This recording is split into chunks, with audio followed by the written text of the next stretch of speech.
umuhungu uwo nawe ni hadijya bafashe kungu umuntu bwiza afata kungu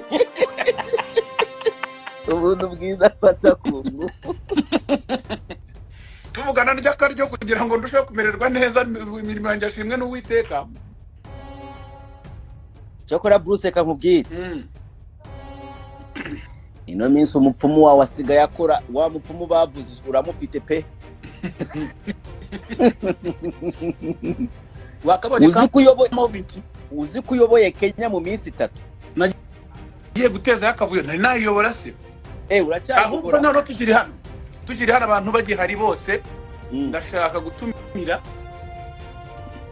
ndabikora mu buryo bwiza wenda ejo kuwa mbere ariko ndashaka gutumira aba influencer n'aba TikTok bo mu Rwanda ndaza kugenda mbatamo ahantu tuzahurira neza ariko none twihurize twiganirire mbereke ibintu navumbuye hari ibintu natingize kumenya Bruce nicyo ngukundira nutangira nakubwiye ati aba influencer nutabifataho uzagwa ugiye kuzima.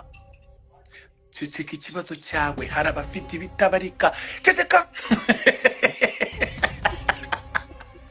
ukuntu birenze je nageze muri Kenya sanga ibintu babishyize ku rundi rwego kandi audience ya danje tugera muri Afrika ubundi niyo muri Kenya rero umuntu wese ushaka ku breakinga nyine muri Afrika aca muri Kenya. Thank you.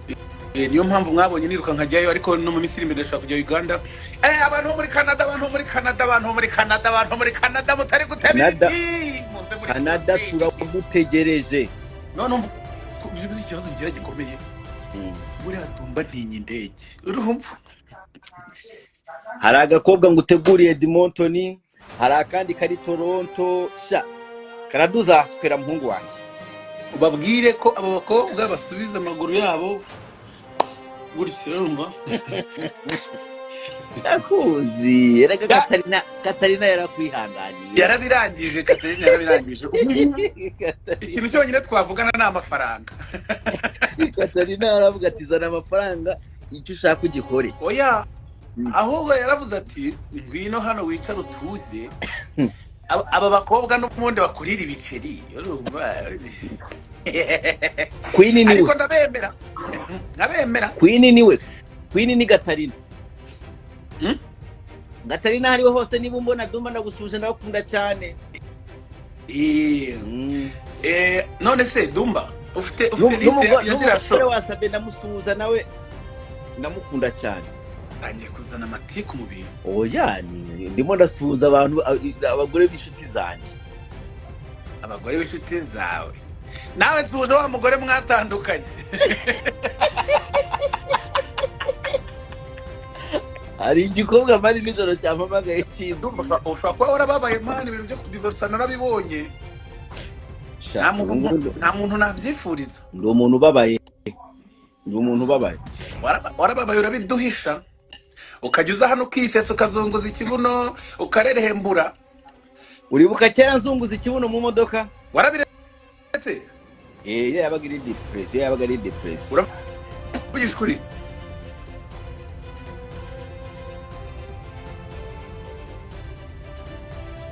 uravugisha ukuri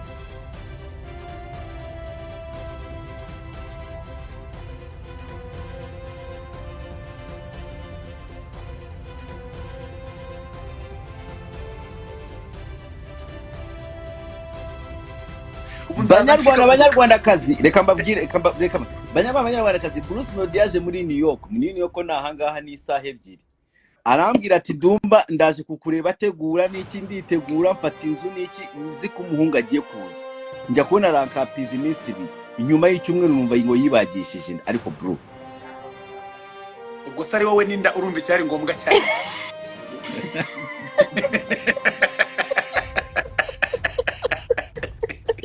wagombaga kunyibagisha urumva gahunda ukuntu ibiteye muri mu ngendo za kure ngenda n'ubwoba mw'abantu mwe iyo nje buramba mbakunda kubera ko ngenda n'ubwoba kiriya kintu baratubwira ngo twambare imikandara tukayambara ariko cyo ntayo wo cyambara urumva cyo ntawo bari umukandida akiri mu kirere inza mbitekerezaho mu mutwe muganiye ubucyahanuke ni time buriyo mubonye nje nko muri Amerika cyangwa nje nko muri Canada cyangwa nje muri Europe mbakunze bya danje rero mugura amatike imiziki nanjye nayikoze ku bwinshi nze dutaramane turyaga show tuhatwike ndanamenyesha ko album yanjye izasohoka ndi muri Canada wewe album ni njye uzayikorera ikintu cyitwa official announcement hanyuma twarangiza twite tugaruka muri South Africa uzu murundi witwa Alvin Smith ndamuzi afite wari umugore we nawe barawukanye ari hano utawa bro ni yindi pass na pass kakerega Dumba wanza mweskwere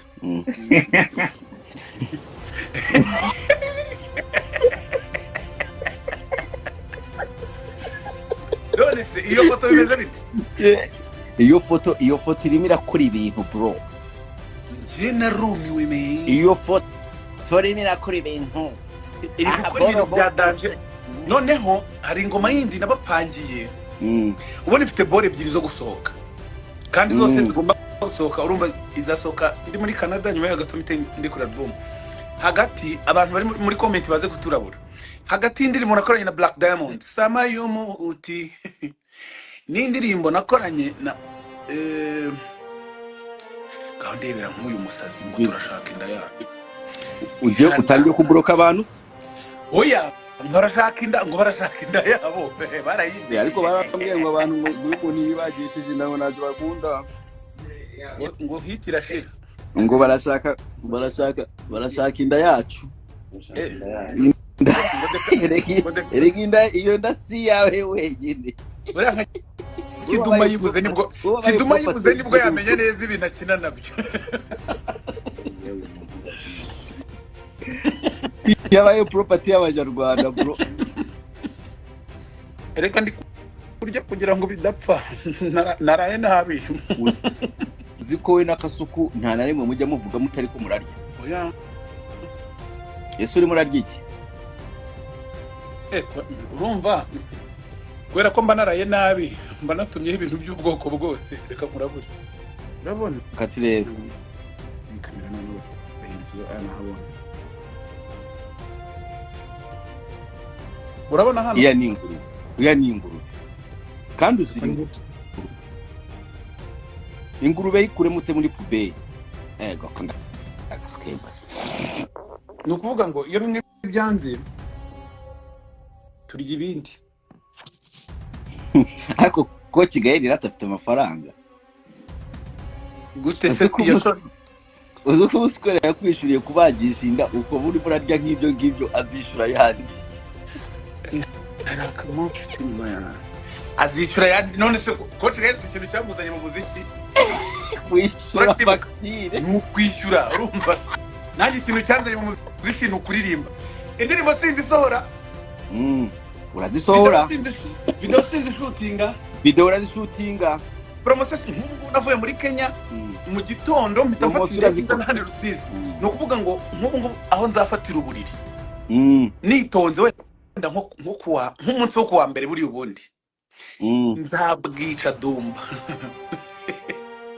cyane nkeneye uburiri rero ariko nkeneye uburiri urumva sinshaka kuvuga ibishego kuri muza yawe komeza uvuga nari byo byanumvikanye ariko vuga ngiye kuvumbura umuntu witutinya oya buriya rero buriya iki bagiye kuvuga ibiki wowe n'agasuku z'abantu bumva bita ibintu bya yisika niko akagiti karakora Dumba urabona tatuwaje zitagaragara agiye tatuwaje uko ufite ibya tatuwaje nk'ibya Brian uri hafi nawe kugira ahubwo basinda ko mwazibagishije mwese nabonye tatuwaje ya Brian y'intare ayifite he yamwenyuye urabona intare iseka intare yasetse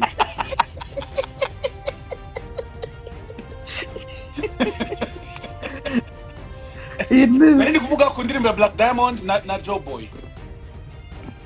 Iriya niyo ngo kandi warangije gukora video ya Joe Boy ngo warashutinze. Zose zirashutinze. Ubundi mfite nk'ama video nkane abitse ariko hagati y'izo ngize ebyiri niho nshaka gusohoramo imwe byibura mbere ya album. Abantu rero baza kutwereka muri comment baturabure batubwire bati watahanze nini gusa icyo nzi cyo zose mwazibyina ikindi zose zirakunditse. Bruce ubwira abanyarwanda ko mutajya munyishura muri abakene baguma bavuga ngo iyo mvuze ibintu ukoze ngo uba wanyishuye. Ariko rero niyo nta kwishyura nagushakira ababosi bakaguha akazi. Urumva ko gukora ibindi bintu rero boss wawe muri Canada nawe ni umukene ntabwo anyishura neza. Akwishyura nabi? Anyishura nabi. Ariko arakwishyura. Semani kunyishura amafaranga nkorera amasaha 5. Bwa mbere tuvuganye wiyogoshesheje. Nahise menya ko naguhuje n'umuntu muzima. Ubundi uruhara rwawe ruba rufiteho utuntu ku ruhande aha. Urabona ariko ikintu cyitwa fresheri aha ni byara niho bijya bivugira ati uyu nguyu niwe waje. Dumba buriya nk'iyo ugiye kwihanagura urabona hari igihe umuntu akora nk'akazi gatandukanye ntimuyumve nabi akabira icyokere cyinshi. Iyo ugiye kwihanagura wihera hano inyuma ugira gutya. Oya twambara ibintu nambara ibintu mu mutwe bikamuri cyangwa ukoresha essuie-glace cyangwa imiporopezo ikoro.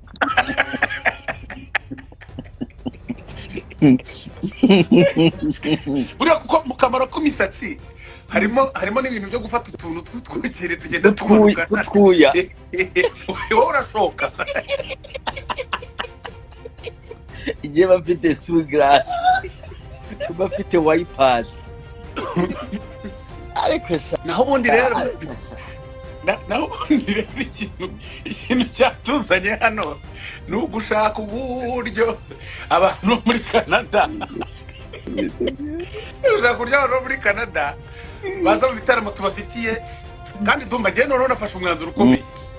Abafana banjye ko nabonye barenze ngiye kujya mbanza mbatere story mbone ko baririmbira.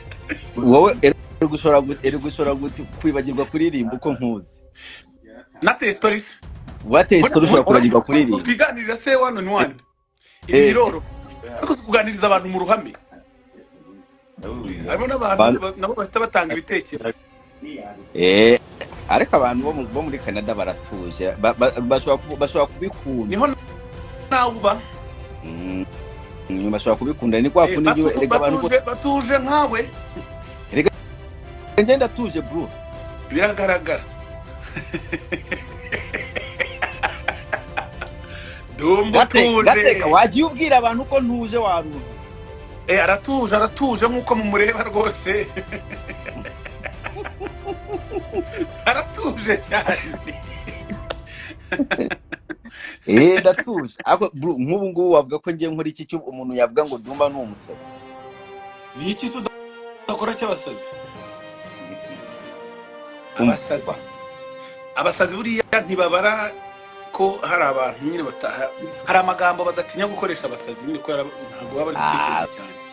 Twudushego n'utuntu tw'abanyarwanda. Ariko abanyarwanda muri rusange urabahagarariye cyangwa abanyarwanda muri rusange ni jewe nyiraho. Wowe uri abanyarwanda. Utwo tudushego tudutiku umunyarwanda. Uzi ko umunyarwanda abashaka kugira ngo uvuge amatiku ariko ngo nusenye umuntu iyo umusenya ararakara. Ariko nanone arashaka kuvuga itiku. Uyu musenya mu Kinyarwanda. Mu Kinyarwanda hari ibintu byo kuganira gutebya guterana ubuse ibyo ntabyo uzi kuko ufite ubuse. Okay urumva noneho iyo ufashe umuntu ukamutamo hari ukuntu umutamo utamusesereje nyine ako wamganishiraho gateka. Wowe uzi ikibazo ufite gikomeye ugisangiye na Gasuku. Kubera iki? Wowe na Gasuku amagambo yanyu inshuro nyinshi aba yiganjemo imvugo ihwitse gake. Oya Kasuku no mu indiscipline. Kasuku no mu indiscipline. Kubera iki? Kasuku ntabwo yuha.